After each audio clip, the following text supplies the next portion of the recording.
Prynawn da. Galwaf Cynulliad Cenedlaethol Cymru I drefn. Item 1, cwestiynau I Prif Weinidog. And question 1, Simon Thomas. A wnaeth y Weinidog datganiad ynglyn â datganoli pwefau dros gyflog ac amodau athrawon.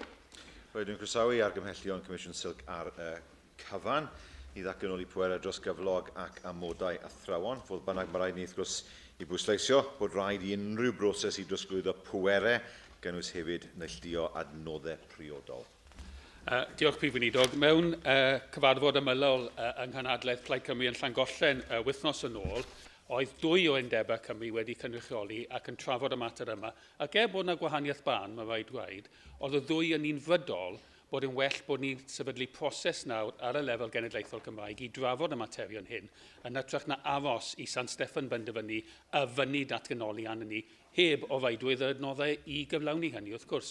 Felly, anewch chi fel Llywodraeth sefydlu y broses yma o drafod gyda'r athrawon a'r undebau fel bod modd I ni edrych ar y math o system genedlaethol dros cyflog ac amodau gwaith athrawon gallen ni gael yng Nghymru. Wel, mae hwn yn rhywbeth mae'r Gwyniog wedi codi nawr yn y man gyda'r undebau. Mae yna wahaniaethau rhwng yr undebau ynglyn a dyn nhw'n cefnogi'r syniad neu na.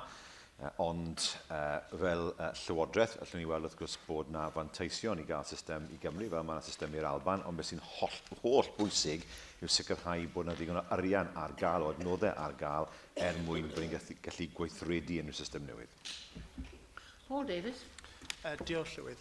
Prif Weinidog, y llynedd darganfuodd ymchwiliad bod athrawon cyflenwi yn cael eu talu yn llawer llai pan cyflogwyd drwy asiantaeth yn hytrach na gan yr ysgol yn uniongyrchol. O ystyried bod yna 5,000 o athrawon cyflenwi yma yng Nghymru ac mae yna tua 10 o asiantaethau sy'n recriwtio, allwch chi ddweud wrthyn ni pa drafodaethau mae Llywodraeth chi wedi cael gyda Llywodraeth y Deyrnas Unedig ar y mater penodol hwn?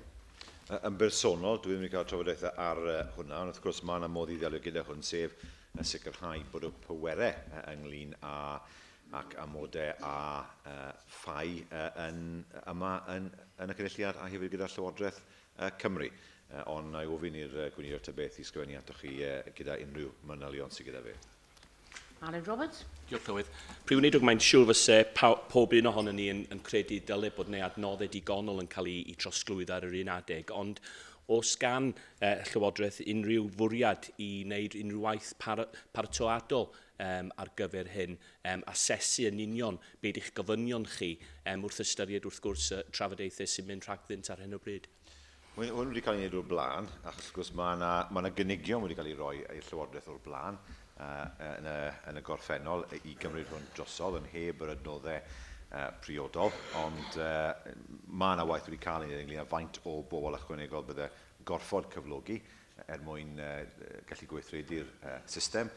Ac wrth gwrs ar ben hwnna, wrth gwrs bydde yna I bob blaid wleidyddol I sicrhau bod nhw'n penderfynu am pa ffordd bydd eisiau defnyddio'r pwerau newydd bydd yn dod I Gymru, ond sy'n bydd yna rhywbeth i'r manifestos mewn 2 mlynedd. Question 2, Gwenda Thomas. Thank you, Presiding Officer. First Minister, will you outline the achievements of the Western Valleys Regeneration Area Initiative in Neath? Yes, the area has provided almost £2.6 million to facilitate various projects in Neath, supporting employment, leisure, businesses, improved access and transport, and it has in fact drawn down over £10 million in match funding. Thank you for that response. In my constituency, Glynneath has benefited from £360,000 of funding that has vastly improved the town centre and this vital valley hub. The local Labour councillor described the regeneration scheme as absolutely first class. Now that the heavy lifting is complete, what we would like to see is targeted support to maintain the momentum of improvement. First Minister, what is the Welsh Government undertaking to focus the Support Your High Street campaign and Small Business Saturday and other such programmes on towns like Glynneath so that we can build on the successes of the Western Valleys initiative? Well, I'm pleased to say that the High Street campaign last September was a success with activities across Wales, including in the town of Neath. And it's important to build on the successes we've seen in Glynneath and, of course, in Neath further down the valley. We are supporting Neath to establish a business improvement district, which will be important for all those who live in the Neath and Delice valleys. I can also say that Neath was successful in its town centre partnership application. It will receive £40,000 over the next 2 years to enhance its marketing and promotion, to develop digital technology, such as a smartphone app and an events programme, to build, of course, on its existing food and drink festival. And it's the sort of creative thinking we want to see across the whole of Wales. Susie Davis. Diolch Llywydd. First Minister, your vision for the Western Valleys is that by 2015, the Western Valleys will embrace a network of distinctive, vibrant, sustainable communities that are confident and secure in themselves and with their relationship to the wider world. Now, Neath Talbot Council seem determined to cut themselves off from the wider world, having axed all their funding for tourism. Now, is that a responsible decision for a local council when tourism is a key economic driver? And will the Future Generations Bill as drafted secure a more considered approach to tourism from councils which have access to this kind of money? Well, these are matters, of course, for Neath Talbot Council, but what they have done is to secure loan funding of £13 million from the Government's Regeneration Investment Fund Wales to deliver a new retail-led development in Neath Town Centre. I don't think Neath Talbot Council can be accused of sitting on the fence. Bethan Jenkins. A fel rhywun sy'n byw yn agos I glynydd, wrth gwrs dyn croesawu'r ffaith bod yn edrych yn dda nawr bod y datblygiadau wedi digwydd. Ond hyn sydd yn poeni fi yw, yn y datganiad mae Susie Davis wedi datgan, mae'n dweud y gair cynaladwy, ac fel ydych chi'n gwybod, mae yna lot o ceisiadau ar gyfer globrig yn yr ardal o glynydd. Sut ydych chi fel Llywodraeth yn mynd I sicrhau bod pobl yn mynd I eisiau dod mewn I gweithio yn y sector twristiaid, tra bod yna datblygiadau sy'n mynd gyferbyn i'r agenda cynaladwy yn yr ardal hynny? Byddwn ni'n wrth gwrs unrhyw ceisiadau cynllunio ynglyn â glo yn dilyn canllawydd sy'n mynd lle ar hyn o bryd, a hefyd canllawydd sydd yn eitha sicr ynglyn â pryd a ble dyle unrhyw datblygiadau cael ei ystyried. Cwestiynau gan arwenwyr y pleidiau. And yn gyntaf, arwenydd y bwrs blaid, Andrew R. T. Davis. Thank you, Presiding Officer. First Minister, today in the Public Accounts Committee, a letter was submitted to the Chairman and members around the escalation status that 3 of the health boards have found themselves in here in Wales. Betsy Cadwaladr in particular was identified as being at the highest category of escalation status. This involves interference, if you like, in the running of the health board by the Welsh Government because you do not believe that the health board is in a suitable place to be able to deliver the services that you've charged it to deliver in that area. Isn't the BMA's assertion that the Welsh NHS is facing imminent meltdown now coming a reality when such letters are being delivered to the Public Accounts Committee about LHBs in escalated status? See, this is the main difference between us and him. When we see a problem, we deal with it. He sits back and wants an inquiry and do absolutely nothing about it at all. Sit back and spend a few years navel-gazing, in my view. I mean, the difference is this. When we see a problem, we deal with it. And this is what's happened with Betsy Cadwaladr. That's why they're having this extra help. We would not want, would we, our hospitals to be like Hereford County Hospital under his party, which is in special measures, which has been described as inadequate and unsafe. Yet he doesn't call for an inquiry into the English NHS. I wonder why. What a remarkable answer. At the end of the day, if we take one... It's remarkable for its flippancy, to be honest with you, First Minister. If we take one example in PCW's area, urology, for example. There was a report published recently that were in the board minutes, so this isn't a confidential document that I'm quoting from, that said that the urology patients were facing the most difficult waiting times in the United Kingdom. There was a lack of grip, and the issues were insignificantly a lack of understanding around the issues that led to these waiting times. It also said that there were hundreds of bladder cancer cases waiting for an appointment time. It went on to say that the outcomes were very negative for resolving this issue within the health board. When you talk about imminent collapse, when we talk about difficulties within the health service, what do those hundreds of urology patients feel when they see a report that's been drafted by that particular health board, and in particular the director of the cancer networks, about the service that they can expect in Wales and the lack of action from you and your government? Well, what I say to them is this: cancer treatment times are better in Wales in every regard. We spend more on cancer treatment in Wales per head than is the case in England. And let's be quite clear that the issue that he's referred to in Betsi Cadwaladr is a particular issue that's been caused by the retirement of one consultant and the sudden death of another. And that has caused a difficulty, short-term, but a difficulty for the Health Board in order to cover the services that they provided.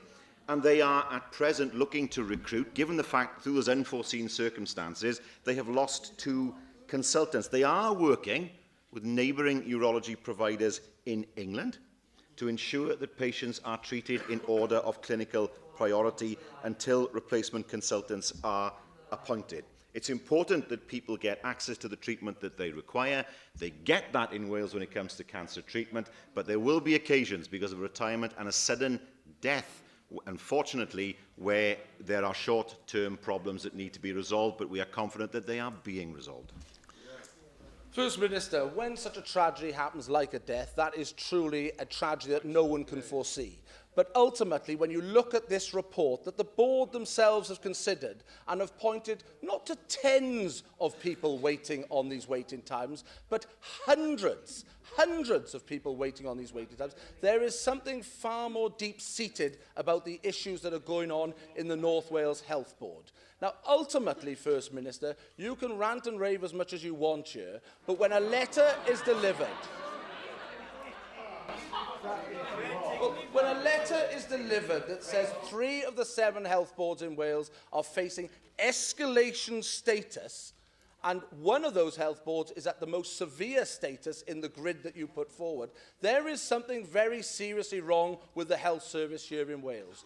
But as you want to stand there week in, week out and deny there's anything wrong, will you commit to the OECD coming over and comparing the Welsh NHS against all the other health services in England, Wales, Scotland and Northern Ireland, so that we can see genuinely who is on the right side of this argument? Is it the doctors and the BMA, or is it the Labour politicians sitting around that failed cabinet table?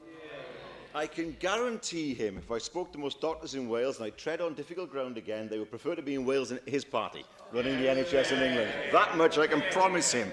The other thing he must understand, I mean, he talks about ranting and raving, he's had an irony transplant yet again. He didn't know the circumstances in urology, did he, in Betsi Cadwaladr? He didn't understand that it was a short-term problem. He just leapt in, bull at the gate as ever, without checking the circumstances. If he looks at his party's handling of the NHS in England, he will see hospitals in England in special measures. He will see trusts that are bankrupt. He will see cancer treatment times that are worse than in Wales. But does he call for an inquiry in England? No, he does not. We all see this for what it is, a politically inspired attack on the NHS in Wales and NHS staff in Wales. Nesa arweinydd Plaid Cymru, Leanne Wood. Diolch llawedd. First Minister, I think we share concerns about the dangers to Wales that would come about from an EU exit. Just last week it was confirmed that this country will receive another £2 billion of EU investment up to 2020, and you'll be aware that many businesses have expressed concerns about their future in the event of an EU exit. Has the Welsh Government undertaken an assessment of the impact on Wales of a UK withdrawal from the European Union? Yes, we have. It would leave us worse off. At the very minimum, we would be £150 million worse off in terms of spending. That is the bare minimum. But 150,000 jobs in Wales depend on our free access to the European market. Farming, of course, gets £200 million a year from the European Union, without which farming in Wales would collapse. It would not exist. It is absolutely essential for us to remain part of that larger market. Again, I was in India, as members will know, last week. The Economy Minister was in Japan. One of the main questions we are asked is what's happening with the UK's membership of the EU.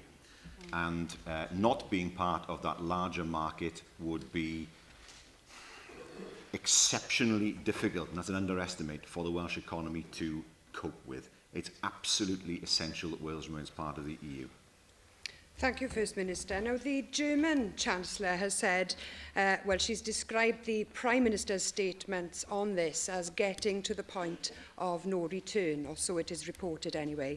Now, I'm sure that the First Minister will agree with me that it would be wholly unacceptable for Wales to be dragged out of the European Union against the will of the people of Wales. If he does agree with me on that point, will his government and his party support a clause in legislation requiring a majority in each nation of the UK before a withdrawal from the EU can be triggered? I think that is worth considering. Can I say that I think if the UK, I don't think the UK will leave the EU. I think, given the opinion polling we've seen recently, it's unlikely. When people are not sure of something, they tend to stick to the status quo. We've had more referendums in Wales since 1961 than Switzerland, probably, and we have experience of this. If the UK leaves the EU on the basis of English votes, it would trigger a constitutional crisis, the likes of which we haven't seen. I think in Scotland, it would lead to demands for another referendum, because in Scotland, one of the issues that caused people to vote no was uncertainty over EU membership. If that's removed, then I've no doubt that would be the dynamic in Scotland. Northern Ireland, where EU membership is an exceptionally important part of the peace process. And let's remember, the UK has a large open land border with the Republic of Ireland. It is impossible to count people in and out because that border has a motorway running across it. Unless you want to build a Berlin Wall around it to keep people out, then the reality is that would become, according to some, the Conservative Party and UKIP, the border between the UK and the EU. So there are much wider dimensions here, and I think it's exceptionally important that the UK remains in the EU. But if English votes take the UK out, that creates immense problems for Scotland, Wales and Northern Ireland.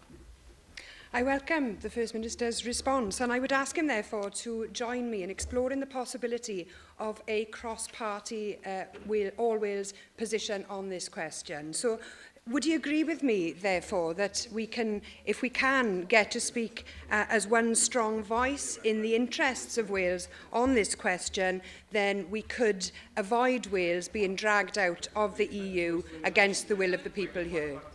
The Leader of Plaid Cymru makes the assumption that the Conservatives will win with a majority in May. An assumption that I don't know whether it was a yawn or a roar of approval from the Leader of the Opposition. It sounded a bit of both. But I'll take it as the latter in order to be generous to him. I don't accept that will be the outcome of the general election. We have to see, first of all, whether there will be a referendum. But I think it will be important for all who believe that Wales is stronger within the EU to get together and articulate that position very clearly if such a referendum is called. Ac yn ola, arweinydd Democratic Ryddfrydol Cymru, Kirsty Williams. Thank you, Presiding Officer. First Minister, last year the Welsh Government received over £8.5 million as a result of the pharmaceutical price regulation scheme. Could you tell us what that money was spent on? As with all monies, goes into the block grant, and then of course it's a matter for the Assembly to decide via the budget process as to how that money is spent. First Minister, your government says that new medicines should be available within 3 months of approval from NICE or from the All Wales Medicines Strategy Group. Could you outline to the Chamber what you're doing to ensure that those medicines are not simply listed on formulary by local health boards, but are actually available for clinicians to prescribe to their patients? And would you consider using the monies from the PPRS to prioritise the uptake of new medicines that have been approved by NICE and the All Wales Medicines Strategy Group? Well, if there is no bar on GPs prescribing a particular medicine, they're able to do it. That's my understanding of it. For example, at the end, or as of this month, the All Wales Medicine Strategy Group had appraised and recommended 19 new cancer medicines for use in the NHS in Wales. And of course, they are now routinely available to eligible patients. If they are routinely available and have been approved, there is no reason why they shouldn't be prescribed. First Minister, I think there is a world of difference between technically being able to prescribe and the reality on the ground for clinicians and for their patients. Academic evidence from the Office of Health Economics at Bangor University has highlighted issues in the prescribing of new drugs, for instance, such as the new generation of oral anticoagulants. Despite being approved for usage, the report found that they are being introduced in a more constrained manner because, and I quote the report, if they introduced the guidance to its fullest extent, that would have a crippling effect on the finances of the local health board. I ask you again, what will your government do to ensure that your guidance is implemented by local health boards and that patients and clinicians are able to use drugs that have been approved and they want to use for their patients? Well, I'm not aware of the study that she mentions, but as I say, we would expect where drugs are approved and where guidance is issued that those drugs should be available. I remember being told this by Dr. Brian Gibbons when he was here, that as a GP, he could prescribe anything unless it was specifically not allowed. I remember he said to me that it was technically possible for doctors to prescribe things like, in the past anyway, like Oxo. And he was prescribed. It is a question not of what are you able to prescribe, but what are you not able to prescribe. On that basis, then, I would expect those drugs that are available through the usual processes, whether it's NICE or through the AWMSG, to be then made available to the general public via prescribing physicians. If there's evidence that isn't happening, I'd be grateful to see it. We now move back to questions on the paper, and question 3 is Janet Finch-Saunders. Thank you, Presiding Officer. Will the Minister make a statement on civil contingency and emergency planning in Wales? Yes, we provide de facto national leadership in civil contingency and emergency planning, though much of it, of course, de jure is not devolved. Thank you, First Minister. According to the Wales Audit Office, environmental health services are becoming unstable in Wales, spending down to less than 0.5%, shrinking budget since 2011, combined with further cuts to communicable disease budgets. They maintain that our authorities will be unable to complete their statutory duties. Against this is the backdrop of previous E. coli cases, norovirus, and now the potentially life-threatening Ebola pandemic. As the First Minister, you are charged with the ultimate responsibility for our public safety here in Wales.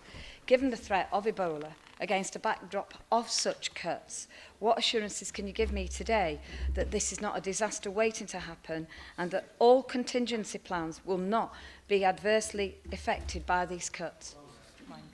I'm quite stunned by that question, the way it was phrased, but she will know that some 2 weeks ago I gave a very full answer in terms of our preparations for Ebola.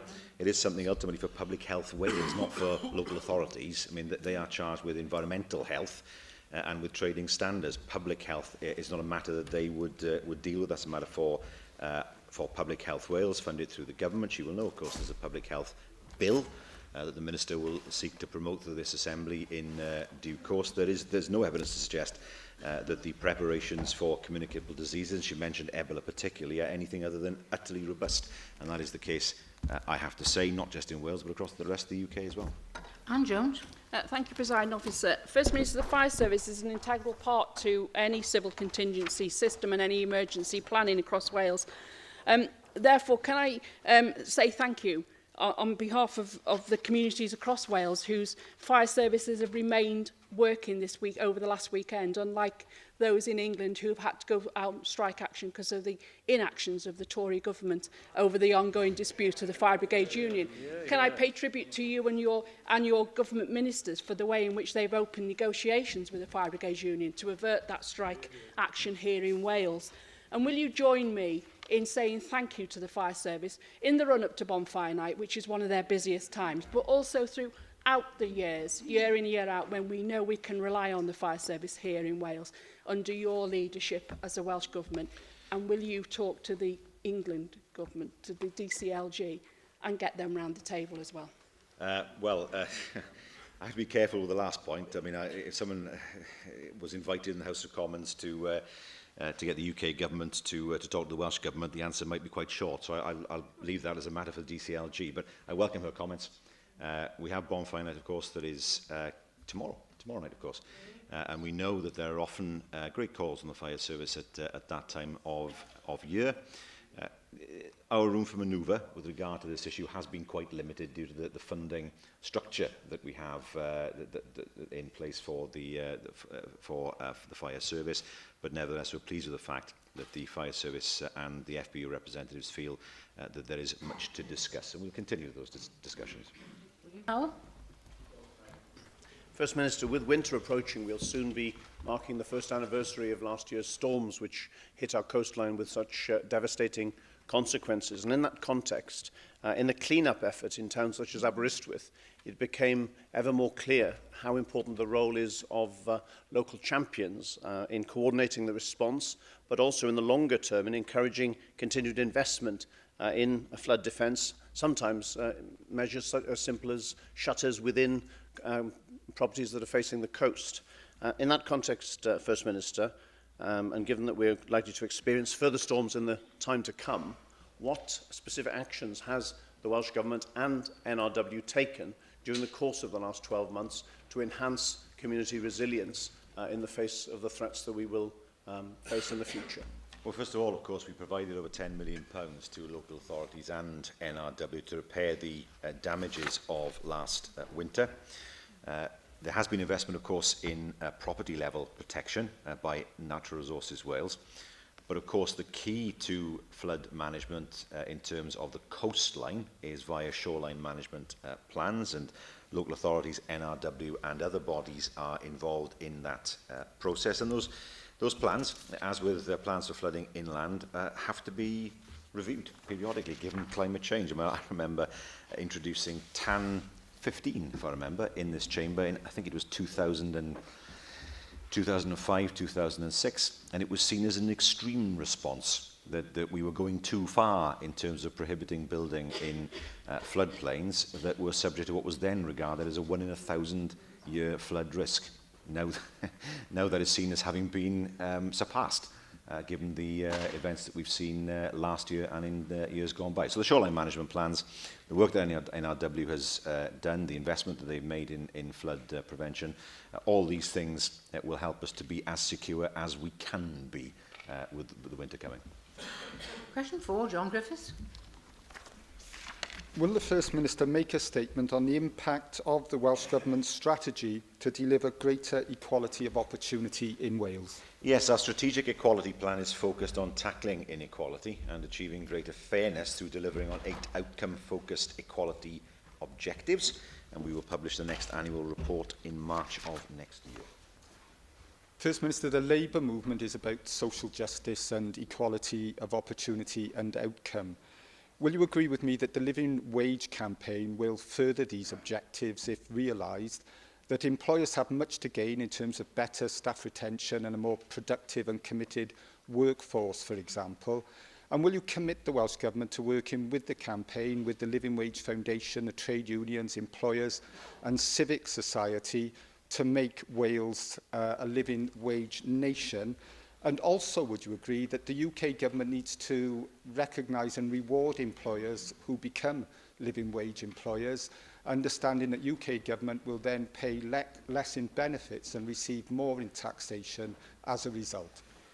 Very true, and the member, of course, summarises what we stand for on these benches, particularly.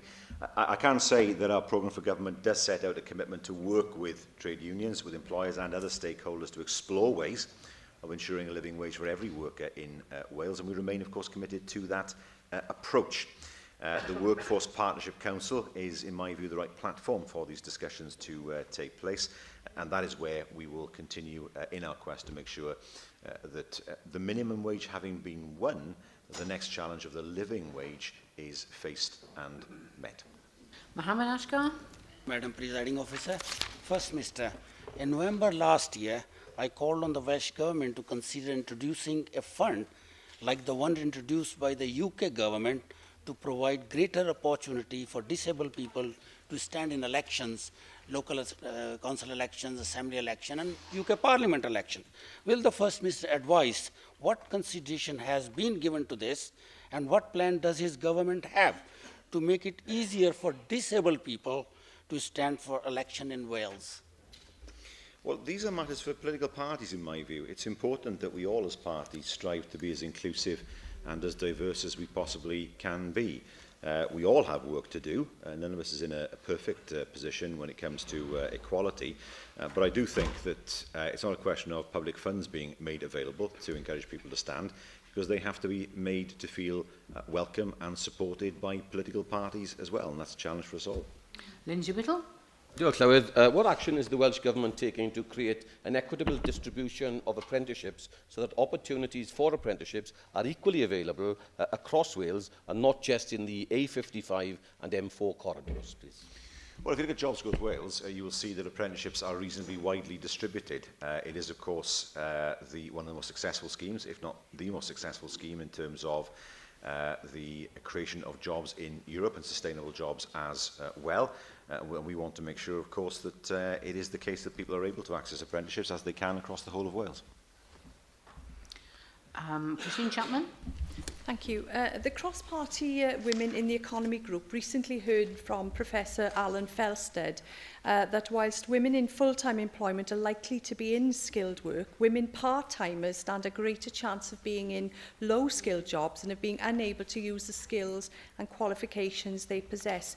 Do you agree, First Minister, that there is a cultural issue here around part-time work not being valued as much as full-time equivalent, which has serious repercussions for equality of opportunity?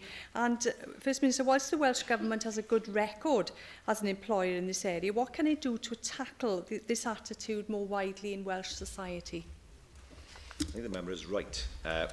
We know that women are more likely than men to take on part-time work, and it's undoubtedly correct that much of that part-time work is low paid. We know that from the figures that we have seen. The question that's asked is, what can we do about it as a government? Well, we have clear strategic goals that are linked to the programme for government to increase the participation, progression and retention of women in the economy, focusing on key need and impact. We're a small nation, we can't afford to see talent wasted, and it's important that we maximise that talent. And of course, it's important that we seek to encourage, although this is not something that we have direct control over, more flexible and more sustainable working practices to enable people to work full-time where they want and are able to do that, and then of course to make sure that there is no indirect discrimination because of working practices and to increase further flexibility in the workforce. We also committed to increasing the number of women starting and growing businesses, and of course the great challenge of improving access to high quality childcare, and that is something that we continue to consider, and I've no doubt will be a live election issue both next year and the year after. Question 5, Lindsay Whittle. Thank you, Llywydd. What progress, Minister, is being made to achieve the target of eradicating child poverty by the year 2020? Well, it has to be said, the levels of child poverty remain stubbornly high. 1 in 3 children are affected. We are committed still to the ambition of eradicating child poverty, but there is a great challenge, of course, in the light of UK government welfare reforms and reducing budgets, as well as the squeeze on people's incomes that many people have felt. We are, though, investing in early years and prevention to affect the longer-term outcomes. One example of that, of course, is Flying Start. So thank you for your answer. I don't disagree with much of what you say. But in view of the fact that 5 of the worst areas in Wales with regard to child poverty, 4 of them are actually in the southeast region that I and other colleagues here represent. What action is the Welsh Government taking to work with the 4 local authorities in particular and other public bodies in order to reduce that child poverty then? Well, let me give 5 examples. First of all, Communities First, a long-established programme that has done so much for many communities and restored their confidence. Families First, Flying Start, and supporting people, making a real difference to the lives of children in our poorest communities.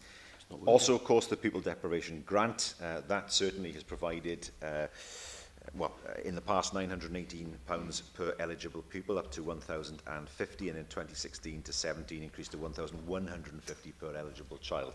There are 5 programmes there then that make a real difference to family and child poverty, but of course we need the UK government to do its bit as well.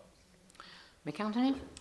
First Minister, you'll be aware of the report commissioned by the coalition government some time ago, chaired by Alan Milburn, which actually made quite a number of positive comments about the progress being made within Wales as a result of Welsh Government policies to eradicate child poverty. Of course, the pressure as a result of austerity measures on funding has had its impact. Would you agree with me that it's still fundamental as a priority for Welsh Government that access to early years education is a cornerstone of removing and eliminating child poverty? Absolutely. And the earlier we can get children into some form of education, the better. I've been quite shocked in one or two of the schools in my constituency where they often have 3-year-olds coming in who can't speak. Because, of course, they at home, it's the television or it's a computer, and they're not able to articulate sentences. Now, of course, unless there's early intervention, they will forever be behind their peers. And that's why early years education is so important, in order to give the opportunity and fairness that we all want to see for young children, particularly those at the youngest end of the scale. Andrew Archie-Davis. Presiding Officer, the Children's Commissioner back in 2012 raised concerns about the direction that the Welsh Government was taking around eradicating child poverty. You've listed a whole pile of schemes there that have been in existence quite a few years now, but he also followed up his remarks with saying that the Welsh Government strategies lack vision and leadership. Now, irrespective of size of budget and initiatives, if you haven't got leadership and vision, then they're not going to go anywhere. What efforts have the Welsh Government undertaken to address the Children's Commissioner's remarks, and in particular either allay his fears or address his concerns and change the direction? I would take that more seriously if I knew what his proposals actually were to deal with child poverty. Much criticism, but not much in terms of policy development. But he asks a question, I'll answer it. We've got the Tackling Poverty Action Plan.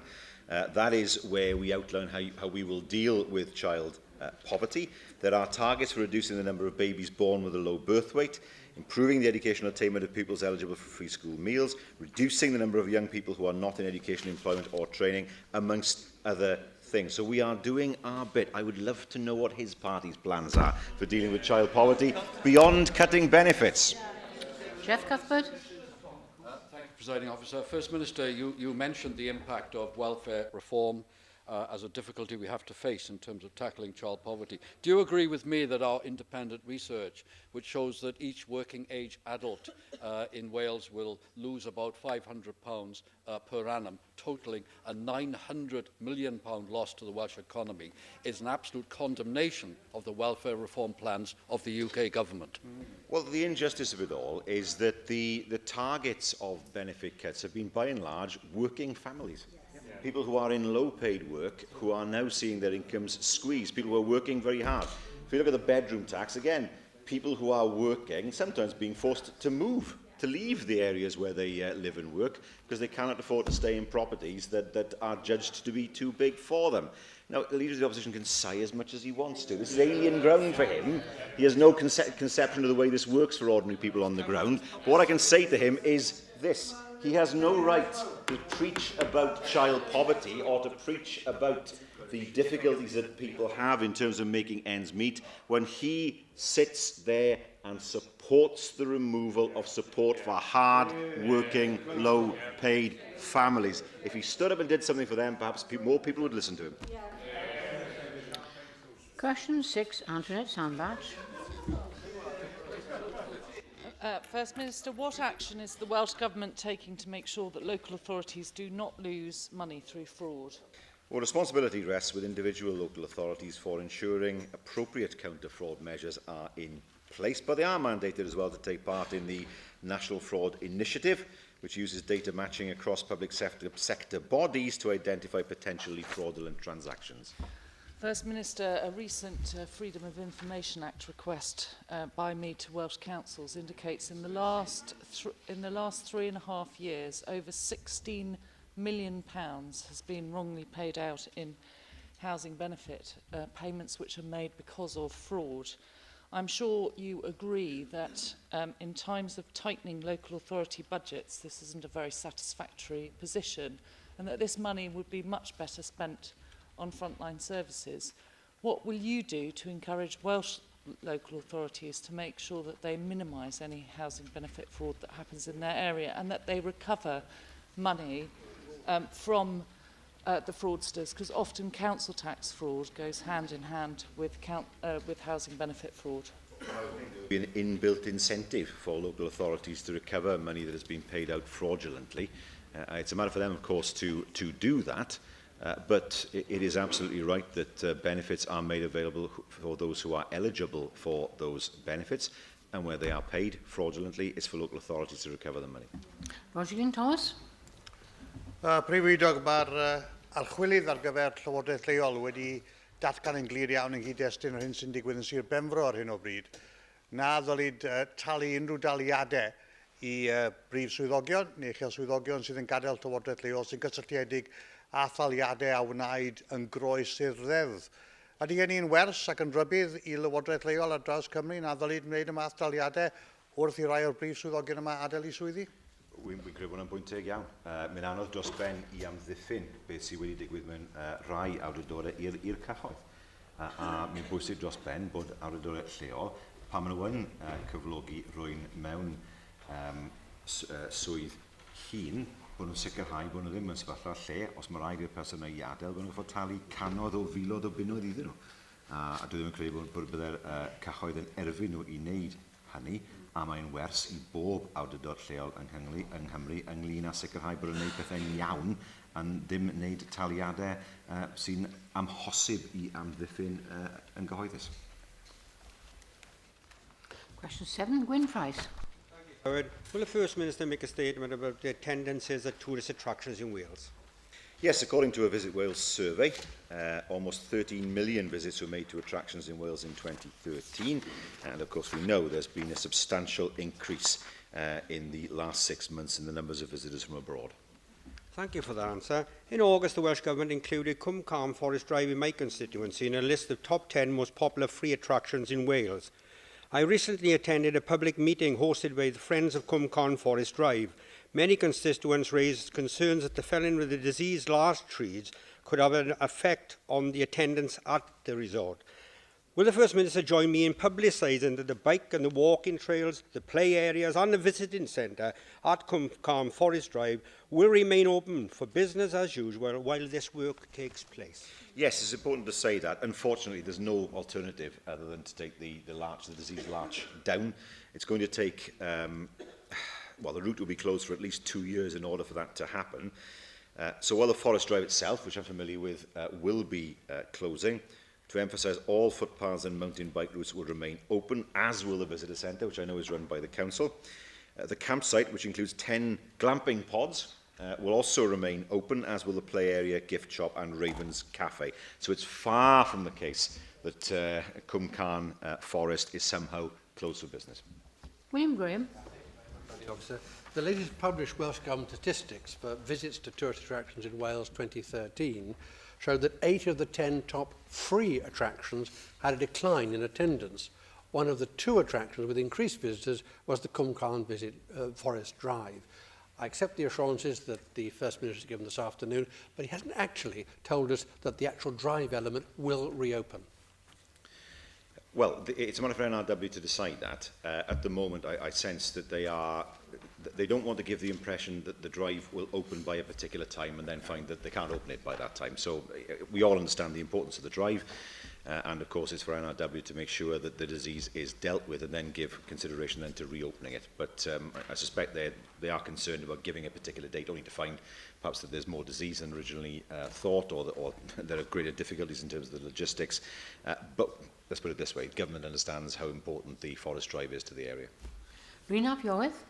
Diolch Llywydd. Mae cynyddu niferoedd ymwelwyr i atyniadau yng Nghymru'n bwysig iawn. Mae mestyn y tymor yn bwysig iawn hefyd, a dwi'n sicr yn llongyfarch yr busnesau hynny yn etholaeth i ac aelodau o Gymdeithas Dwristiaeth Môn sy'n gweithio'n galed i wireddu hynny. Ond ydy'r Prif Weinidog yn rhannu'n pryder i a llawer o'r rheini na fydd Cymru mewn difri'n gallu cyrraedd i potensial tan mae'r Llywodraeth yn penderfynu gwario'n sylweddol fwy ar farchnata yr un sydd gyda ni gynnig o ran twristiaeth yng Nghymru. Wel, mae'n ei gofio wrth gwrs hefyd bod marchnata yn Cymru lle gan UKTI. Wedi gweld marchnata Cymru yn digwydd a Visit Britain, fi'n blaen i gael UKTI Visit Britain, sydd yn hybu a chefnogi Cymru hefyd. Ond gai ddweud, enghraifft, bod ni'n gwybod bod y nifer o ymwelwyr o dramor wedi cynyddu o 120% o tu fewn hanner cynta y flwyddyn hyn, sydd yn bell yn fwy na'r Deyrnas Unedig yn gyfan gwbl. Ni'n gwybod bod yna mwy o bobl yn dod mewn i Gymru, ond Mae'r penderfyniad sydd wedi cael ei wneud gan Visit Wales yw i ganolbwyntio ar rai marchnadoedd, sef Iwerddon, sef yr Almaen, a sef yr Unol Daleithiau, mwyn sicrhau bod yna dwf yn y marchnadoedd hynny. Ond, wrth gwrs, mae'r gwaith yn cael ei wneud hefyd gan Visit Britain. Ellen Parrott. Diolch, Llywydd. One way we can drive up visitor numbers without spending hugely more money is through joint promotion and joint ticketing schemes for attractions. But while many private attractions are collaborating in that way, the Welsh Government body tasked with promoting Wales's heritage as a whole still only promotes its own venues. So even Cardiff Castle is missing from Cadw's website, would you believe? Will you instruct Cadw to do more to promote the Welsh heritage sites it doesn't directly manage, for example, by including them on the Days Out section of their website, where, as I say, many of them are missing, and providing information on other local attractions to visitors who do attend their sites? Well, I mean, Cardiff don't run Cardiff Castle, of course. It's a matter for the city. It was given to the city after the war. I don't think that's the point, in fairness to the member she was making. What she said was, I mean, that was my original impression. That she then went on to say that, you know, Cardiff Castle isn't part of Cadw's promotion and perhaps should be. Well, Cadw's role, of course, primarily is not to promote other attractions. Their role, of course, is to safeguard the sites that they have and to enhance them and to promote visitors to their sites. Visit Wales, however, and indeed local authorities to an extent, do have the responsibility to promote attractions more widely. Does that mean that leaflets shouldn't be available in different places? Well, no, I think it's important that all those sites that attract visitors, whether they're public or private, should work together to maximise benefit for the local community. George Watson. Diolch, Llywyd. Sometimes Wales's best attractions are those that just pass through, like migrant birds that we get this time of the year, and the superpod of dolphins in Pembrokeshire waters more recently. But it is the permanent fixtures that are tremendously important to the local economies. And according to the Welsh Association of Visitor Attractions, there are around 18 million visits to Welsh attractions every year, employing 7,500 people. So, First Minister, when you next meet with Visit Wales, will you press the economic importance of Wales attractions and the need to promote them both here at home and abroad? Well, indeed, they know that. It's our biggest industry. We know it employs many thousands of people. But we also know that the number of overnight trips made by GB residents to Wales was up by 7.8% in the first 6 months of this year. I've already mentioned the international figures. The amount spent whilst in Wales is also up by 2.1% by all visitors. So we know that Wales is more and more on the map. And of course, I've no doubt that the NATO conference would also have helped, particularly the unsolicited but welcome endorsement of the US President. Question 8, Marcus Wood. Will the First Minister outline the future development of transport provision in North Wales? Yes, we recognise the importance of an effective transport system across the North, and the North Wales Transport Task Force will be providing recommendations for further improvements. Thank you. Well, speaking at Wrexham's business dinner 12 days ago, Wrexham's Labour MP described the region's rail system as deficient. He added, and I quote, "The Welsh Government invested tens of millions in introducing the Valleys and Vale of Glamorgan lines, invested the whole of the 2014-19 Wales rail budget in electrification of the South Wales Main Line and Valleys lines, and recently announced an intention to invest £1 billion in the M4 motorway. It must recognise that investment in infrastructure in Wales' most important industrial infrastructure, Wrexham and Flintshire, is required urgently. If not, there are fears that the jewel in the crown could be lost to Wales." My response is to agree with him. What is yours? We're not paying for the electrification of the South Wales Main Line. I mean, despite the disputes that have taken place between us and the UK government, if they've accepted that it's not a matter for us. So to say that we have committed money to that is obviously wrong. We are, of course, paying for the upgrade of the Wrexham to Saltley Junction section of the line, which will enable there to be better working of the line. There was, of course, the bypass, if I remember, Wrexham Industrial Estate. That was financed by government. If you look more generally across the north, you see the improvements in the A470, Dolodel and Pontrafanc, Maesr Helmaid across Foxes, the Porthmadog bypass, the Carnarvon and Bont Newydd bypass. These are all investments in the north, and of course the £10 million that form part of the budget agreement with the Liberal Democrats, on which discussions are ongoing as to how best to use that money. David Ellis Thomas. Diolch yn fawr, Vanessa Glywyd. Ond ond ydyw datganiadau yr wythnos diwetha ynglyn â buddsoddiad yn economi Gogledd Lloegr o bwysigrwydd allweddol i seilwaith newydd Gogledd Cymru. Dwi'n meddwl am yr HS2 yn cyrraedd criw, gobeithio byddai'n fyw i weld y diwrnod, mae ei ddigwydd 6 blynedd ynghynt, felly mae gen i fwy o gyfle. Ac yna'n dilyn hynny, ond nid yw hi'n allweddol bod gyda ni drydaneiddio wedi digwydd ar draws y Gogledd erbyn hynny. Wel, fy marn i yw dylai trydaneiddio ddigwydd dros yn y Gogledd hefyd. Yn ewedig ar y rheilffordd rhwng, sy'n dod mewn wrth gwrs o Gaer i Gaer Gybi. Mi'n wir i weid taw rheilffordd y de bydd yn cael ei drydaneiddio yn gyntaf, ond wrth gwrs ni moyn sicrhau bod trydaneiddio yn digwydd dros Gymru'n gyfan gwbl mewn amser. A does dim reswm pam, a mi'n wir i weid bod y cyn ysgrifennydd gwladol, David Jones wedi bod yn bencampwr mawr o sicrhau trydaneiddio yn y Gogledd, a gobeithio wrth gwrs bod ni'n gweld hwn o Lywodraeth y Deyrnas Unedig yn y dyfodol. And finally, Alan Roberts. Diolch Llywydd. Prif Weinidog, mae'r datganiad wythnos dwytha yn hefyd, mae'r tasglu gweinidogol a cynghorydd Gogledd wedi derbyn adroddiad gan Green Gauge 21 sydd yn atgyfnerthu yr achos dros drydaneiddio'r Gogledd, ond mae'r un achos yn seiliedig ar ymestyn gwasanaethau trawsffiniol i Manceinion a Lerpwl. Mae amserlen drafft ar River Trains Wales yn cwtogi ar y gwasanaeth yna.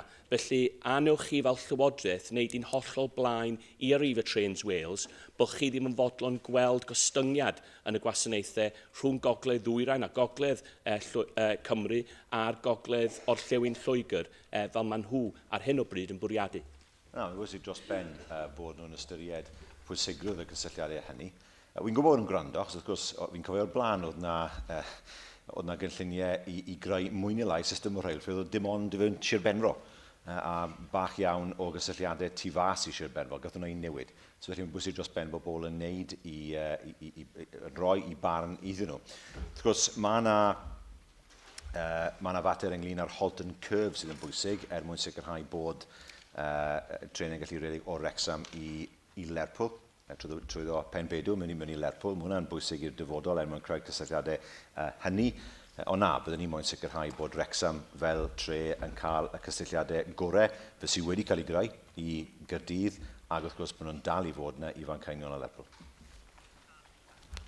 Thank you, First Minister. We now move to item 2, which is a business statement.